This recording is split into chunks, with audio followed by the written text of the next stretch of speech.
നമസ്കാരം. റാഫ്റ്റ് ഫുട്ബോളിലേക്ക് ഏവർക്കും സ്വാഗതം. വെല്ലുവിളികളുമായി ബ്യൂണസ് അയേഴ്സിലേക്ക് പറന്നിറങ്ങിയ ബ്രസീൽ ടീമിന്റെ നെഞ്ചിൻ കൂട് തകർത്ത് വിട്ടിരിക്കുകയാണ് അർജന്റീന. 3-4 ഗോളുകളുടെ വിജയം. സാക്ഷാൽ ലിയോ മെസ്സി ഇല്ലാതിരുന്നിട്ടും മെസ്സിയുടെ അഭാവമൊന്നും ഈ ബ്രസീൽ ടീമിനെ തോൽപ്പിക്കാൻ ഞങ്ങൾക്കൊരു പ്രശ്നമല്ല എന്നത് അർജന്റീന തെളിയിക്കുന്നു.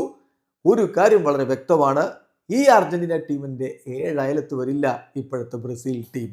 3-4 ഗോളുകളുടെ വിജയം മോണമെന്റൽ സ്റ്റേഡിയത്തില് അക്ഷരാർത്ഥത്തിൽ ബ്രസീലിന്റെ നെഞ്ചത്ത് കയറി നൃത്തമാടി അർജന്റീനയുടെ കുട്ടികൾ. തുടക്കം മുതൽ തന്നെ ആ രൂപത്തിലാണ് കളി പോയത്. വളരെ സ്പൈസിയായ ഒരു പോരാട്ടം, താരങ്ങൾ തമ്മിൽ വാക്ക് തർക്കങ്ങളും പ്രശ്നങ്ങളും ഒക്കെ ഉണ്ടായ ഒരു പോരാട്ടം, നിരവധി യെല്ലോ കാർഡുകൾ കണ്ട പോരാട്ടം. പക്ഷേ കളിയുടെ മെറിറ്റിൽ അർജന്റീന കാതങ്ങൾ മുന്നിലായിരുന്നു. കളിയുടെ തുടക്കത്തിൽ തന്നെ ഗോൾ വന്നല്ലോ. ഹുലിയൻ ആൽവാരസിലൂടെ അർജന്റീന മുന്നിൽ.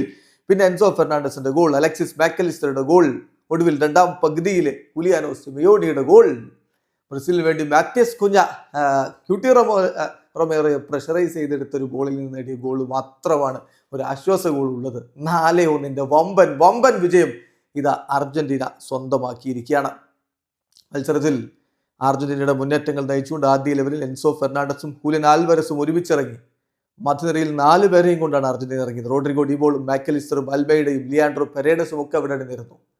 ബ്രസീലിന്റെ ഭാഗത്ത് മുന്നേറ്റങ്ങൾ നയിക്കാൻ വിനി ജൂനിയറും മാത്യസ് കുഞ്ഞയും റോഡ്രിഗോയും റാഫീഞ്ഞയും, മധ്യനിരയിൽ ജോലിന്റെയും ആൻഡ്രയും. പക്ഷേ കളി കൃത്യമായിട്ട് അർജന്റീന അങ്ങ് പിടിച്ചു. 4ാമത്തെ മിനിറ്റിൽ തന്നെ അൽമേഡയിൽ നിന്ന് വന്ന പന്ത് മനോഹരമായിട്ട് ബോക്സിലേക്ക് കയറിക്കൊണ്ട് ഹുലിയൻ ആൽവാരസ് ഡിഫൻഡർമാരൊക്കെ ഉണ്ട്. എന്നിട്ടെന്താ, വളരെ അനായാസം ബ്രസീലിന്റെ വലയിലേക്ക് 4ാമത്തെ മിനിറ്റിൽ കിട്ടിയ ആ ഷോക്കിൽ നിന്ന് പിന്നീട് ബ്രസീൽ ഒരിക്കലും മുക്തമായില്ല എന്നതാണ് യാഥാർത്ഥ്യം. 12ാമത്തെ മിനിറ്റിൽ എൻസോ ഫെർണാണ്ടസിന്റെ ഗോൾ കൂടി വന്നപ്പോൾ അവര് ഈ കളിയും കൊണ്ടങ്ങ് പോകുമെന്ന കാര്യം ഉറപ്പായിരുന്നു. എന്നാൽ 26ാമത്തെ മിനിറ്റിൽ അപ്രതീക്ഷിതമായിട്ട് അർജന്റീന ഒരു ഗോൾ വഴങ്ങി.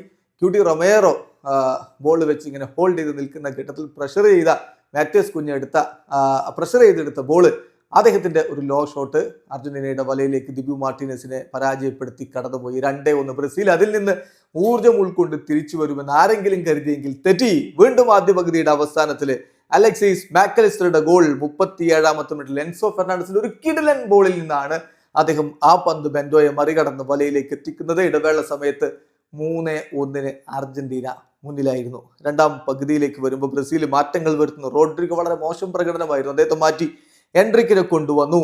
അതുപോലെ മുറിലോക്ക് പകരം ലിയോ ഓർട്ടീസിനെ കൊണ്ടുവന്നു. ജോയലിന്റിനെ മാറ്റി യാവോ ഗോമസിനെ കൊണ്ടുവന്നു. അങ്ങനെ മാറ്റങ്ങളോടെ ബ്രസീൽ വരുന്നു. കാര്യങ്ങളൊന്ന് മാറ്റിമറിക്കാൻ ശ്രമിച്ചു. ഇവിടെ മാറുന്നു.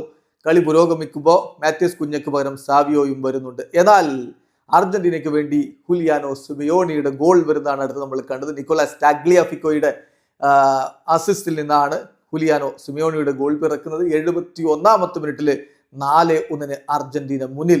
പിന്നീട് കാര്യങ്ങൾ ബ്രസീല് ഒരു തരത്തിലും തിരികെ പിടിക്കാൻ കഴിയാതെ ഉഴറുമ്പോൾ 4-1 വിജയവും കൊണ്ട് ഇതാ അർജന്റീന അടുത്ത വേൾഡ് കപ്പിന് യോഗ്യത നേടിയിരിക്കുന്നു. നിലവിൽ 14 കളികൾ കഴിയുമ്പോൾ 31 പോയിന്റാണ് അർജന്റീനക്കുള്ളത്. ബ്രസീലിന് 14 കളികളിൽ നിന്ന് 21 പോയിന്റേ ഉള്ളൂ. 5 കളികൾ ബ്രസീല് ഈ വേൾഡ് കപ്പ് ക്വാളിഫയറിൽ പൊട്ടിക്കഴിഞ്ഞു. ബ്രസീൽ ഇപ്പോൾ 4ാം സ്ഥാനത്താണ്. വീഡിയോ അവസാനിക്കുന്നു. ഫുട്ബോൾ ലോകത്തെ കൂടുതൽ വിശേഷങ്ങളുമായി റാഫ്റ്റ് ടോക്സ് വീണ്ടും എത്താം.